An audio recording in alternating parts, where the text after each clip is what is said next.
Floor press možemo nazvati kućnom inačicom bench pressa, to je super vježba za jačanje cijelih ruku i mišića prsa. Početnu poziciju ćete zauzeti tako da primite utege i sjednete u guzav na pod. Utege ćete držati ovako tu blizu sebi i sad pazite ovo.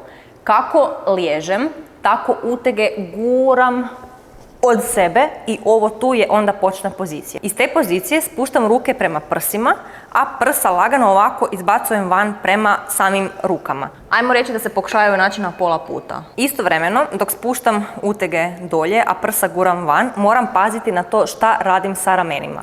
Dakle, ramena ne smiju ovako ići gore prema ušima, nego ih cijelo vrijeme, svjesno i aktivno, tijekom pokreta prema dolje, ali i pokreta prema gore, moram aktivno gurati od ušiju. Dakle, želim imati dugačak vrat i ne dopustiti niti malo ovog ovdje pokreta. Kako ne bi došlo do zabune, kad idu ruke prema gore, ne morate onda gurati prsa van. Tad je ok da ovako ruke gurnete od sebe kao da želite utezima doći do samog stropa. Što se tiče pozicija laktova, u donjoj poziciji moram se malo podići da me bolje vidite. Dakle, kad su ruke dolje, laktovi su u ovoj poziciji. Nisu uz tijelo. Na to pazite jer su tu grešku dosadašnje klijentice najčešće radile i nisu ovako. Dakle, kako ruke idu prema vama, tako vi izbacujete prsa i ramena gurate dolje. Pritom pazite da onda ne gurnete i laktove dolje. Dakle, ramena idu dolje, a laktovi ovdje. I to je završna pozicija.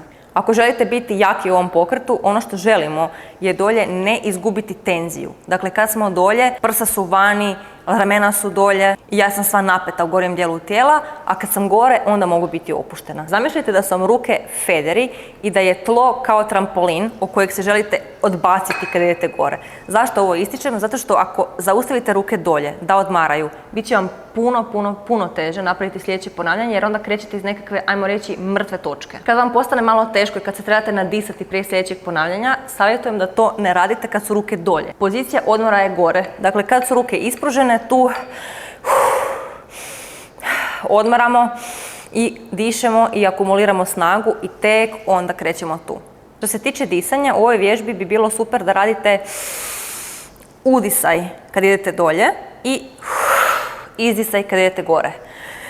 Udisaj, punim prsni koš zrakom i izdisaj. Ako još uvijek niste nabavili teže utege, a radite sa maksimalnom kilažom na svakoj šipci, pokret u tom slučaju dok čekate teže utege, radite na način da držite guzu u ovoj poziciji. Dakle, guza je cijelo vrijeme podvučena i stisnuta i to mi omogućava mrvicu veći opseg pokreta, zbog kojega će vježba sama po sebi biti malo teža, ne previše, ali taman toliko da osjetite razliku. Kad ste završili sa serijom, preporučujem da utege spustite na pod na ovaj način. Dakle, idem dolje kao što bih radila da radim ponavljanje, onda se lagano dignem u trupu, odložim jedan uteg dolje i onda odložim drugi uteg dolje.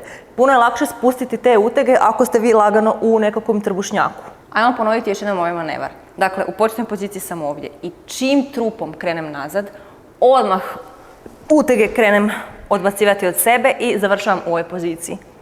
Noge si malo privučem, na udah idem dolje, ramena guram od ušiju, prsa van i na izdah gore.